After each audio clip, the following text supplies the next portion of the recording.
Kalau Soeharto dianggap pahlawan, Firaun juga pahlawan. Kebrutalan yang pernah dilakukan oleh Soeharto dengan membunuh jutaan manusia Indonesia telah dengan baik dijelaskan Al-Quran dalam sosok bernama Firaun. To Sin Min, inilah ayat-ayat kitab Allah yang jelas. Akan kami bacakan kepadamu kisah Musa dan Firaun dengan sebenar-benarnya, supaya jadi pelajaran bagi kaum beriman. Sesungguhnya Firaun berlaku sebagai tiran di bumi. Dipecah-pecahnya penduduk menjadi berbagai golongan, lalu dibuatnya lemah segolongan di antara mereka. Dia sembelih laki-laki, dan dia hidupkan wanita-wanita mereka. Dia sesungguhnya termasuk orang-orang yang suka merusak. Dan kami bermaksud memberikan karunia kepada orang-orang yang ditindas di bumi. Akan kami jadikan mereka pemimpin dan pewaris bumi ini. Quran Surat Al-Qasas, ayat 1-5. Apa yang dilakukan oleh Firaun terhadap rakyat Mesir tak jauh berbeda dengan apa yang dilakukan Soeharto terhadap rakyat Indonesia. Lebih dari sekadar mencari-cari kesamaan, entah diakui atau tidak, ada banyak kemiripan di antara keduanya. Sama-sama keji dan menempatkan diri sebagai Tuhan dan poros kebenaran. Karena menganggap dirinya sebagai poros kebenaran, sehingga dengan mudah keduanya mempersekusi siapapun yang dianggap mengancam kekuasaannya. Pertanyaan krusial bagi kita kaum muslim saat ini adalah, pelajaran apa yang bisa dipetik dari kekejian Firaun yang secara khusus disinggung dalam Al-Quran? Apa makna di balik pesan Tuhan tersebut? Pertama, adalah peringatan pada semua kaum muslim, agar tidak menjadi seorang tiran. Kedua, agar kaum muslim mawas diri dan waspada terhadap munculnya seorang tiran kelak di kemudian hari. Dan ketiga adalah, jangan sampai kaum muslim mengagungkan seorang tiran, apalagi sampai menjadikannya sebagai pahlawan. Dengan ini, terhadap rencana penetapan gelar pahlawan kepada Soeharto, haruslah ditolak oleh semua rakyat Indonesia, khususnya kaum muslim, jika tak ingin Indonesia kembali ke masa kegelapan. Bahkan bukan mustahil, setelah Soeharto ditetapkan sebagai pahlawan nasional, perlahan tapi pasti, politik kekerasan ala Soeharto akan segera direproduksi oleh kaum Orbais sebagai cara mereka menghadapi lawan politiknya, yang sudah bisa kita lihat tanda-tandanya hari ini. Namun anehnya, sejak wacana penganugerahan gelar pahlawan nasional terhadap Soeharto pertama kali digulirkan oleh Partai Golkar hingga namanya menjadi salah satu penerima gelar pahlawan, kita masih belum mendengar suara protes dan penolakan dari kalangan ormas-ormas Islam negeri ini, yang konon memegang teguh prinsip keadilan. Pada titik ini komitmen Islam pada keadilan tengah diuji konsistensinya, lebih dari sekadar mantra yang dirapal sebagai keajaiban agama. Pada umumnya, para pendukung Soeharto berargumen bahwa Soeharto layak memperoleh gelar pahlawan nasional karena ia berjasa dalam membangun Indonesia. Argumen semacam ini bisa kita lihat dalam pernyataan Luhut Panjaitan. Bahkan demi mengukuhkan argumennya, para pendukung Soeharto kerap sekali memelintir pernyataan diplomatis Gus Dur dalam sebuah wawancara di sebuah televisi swasta, yang kurang lebih mengatakan, meski Soeharto mempunyai jasa yang besar bagi Indonesia, namun dosanya juga besar. Pun seandainya apa yang dikatakan Gus Dur benar, tetap saja tak bisa menghapus kenyataan bahwa Soeharto merupakan pelaku pelanggaran HAM berat, yang berarti melakukan kejahatan kemanusiaan dengan membantai jutaan rakyat Indonesia. Kalau kita turuti alur berpikir kaum Orbais yang memutuskan Soeharto layak mendapat gelar pahlawan nasional, karena Soeharto ada jasanya bagi Indonesia, jelas ini merupakan kekeliruan berpikir. Apakah semua orang yang dianggap memiliki jasa otomatis pantas mendapat gelar pahlawan nasional? Jika iya, maka pemerintah Indonesia juga harus memberi gelar pahlawan pada Gubernur Jenderal Daendels, karena berjasa membangun jalan raya Pos Anyer Panarukan. Atau pemerintah India harus memberi gelar pahlawan para penjajah Inggris, karena berjasa membangun rel kereta api dan industri di India. Atau pemerintah Mesir harus menganugerahi Firaun karena jasanya membangun piramida. Tentu tidak. Dan apakah benar Soeharto berjasa bagi Indonesia? Mari kita buktikan. Pada tahun 1967, Soeharto telah menggadaikan kedaulatan ekonomi Indonesia pada modal asing dalam bentuk kontrak karya.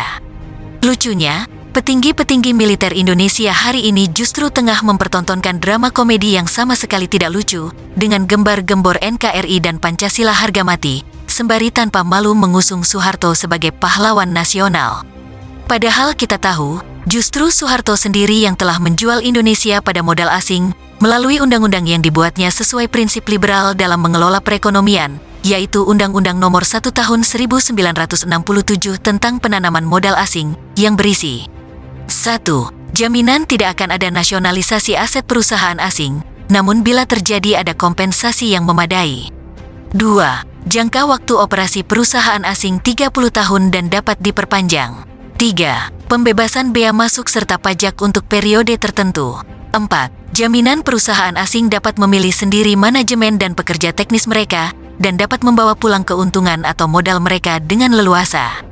Sejak itulah, semua kebijakan ekonomi dan politik Indonesia di bawah kendali kapital global dan Bank Dunia, yang justru memberi keuntungan besar bagi investasi asing di Indonesia.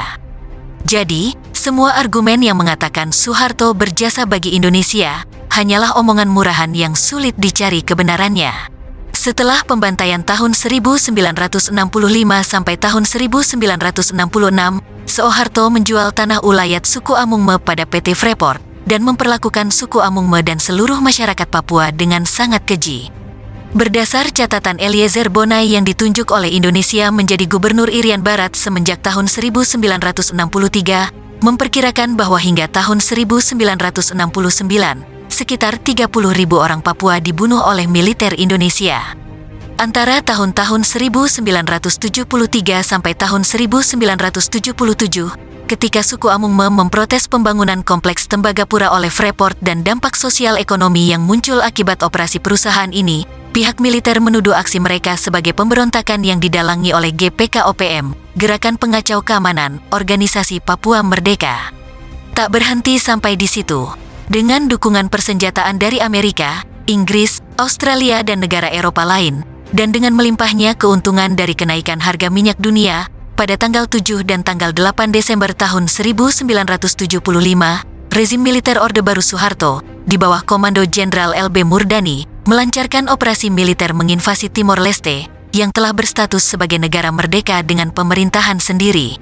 Sebagaimana di Papua, dan dengan pola yang tidak berbeda dengan pembantaian tahun 1965, militer Indonesia mengampanyekan Fretilin sebagai GPK dan pengikut komunis. Tak jauh berbeda dengan pembantaian simpatisan PKI di Jawa dan Bali, di Timor Leste militer bekerja berdasar daftar incaran yang disusun intelijen. Bahkan siapapun yang dianggap masih terkait atau memiliki hubungan dengan Fretilin atau Valintil, baik istri maupun anak-anak, nyaris tidak ada yang selamat. Perempuan-perempuan disekap dan diperkosa, anak-anak diculik dan dipindah secara paksa untuk diindonesiakan. Sementara sepanjang diberlakukannya DOM di Aceh yang penuh dengan kekerasan, yang oleh Orde Baru dipakai sebagai dalih mengamankan kedaulatan negara, ternyata terbukti dipakai untuk melindungi operasi. Orde Baru juga memaksa organisasi massa untuk menerima Pancasila sebagai asas tunggal. Melalui Undang-Undang Keormasan tahun 1985, pemerintah masuk ke dalam urusan internal organisasi kemasyarakatan dengan dalih pembinaan. Pasal tentang kewenangan pembubaran dalam Undang-Undang Keormasan juga tak mengatur rinci, sehingga memberi cek kosong pada pemerintah untuk menafsirkan pasal sesuai keinginannya. Organisasi profesi dan pekerja dipaksa untuk berhimpun dalam satu wadah, yakni Persatuan Wartawan Indonesia untuk wartawan, Serikat Pekerja Seluruh Indonesia untuk kelas pekerja, Korps Pegawai Negeri Republik Indonesia untuk pegawai negeri, dan Komite Nasional Pemuda Indonesia untuk pemuda. Melalui cara semacam ini juga, Orde Baru mengontrol jurnalis dan media, selain tentu saja melalui sensor, budaya telepon dan instrumen pemberedelan surat izin usaha penerbitan pres. Selama Orde Baru, surat izin usaha penerbitan pres ini menjadi alat kontrol efektif pemerintah untuk membungkam pres yang kritis.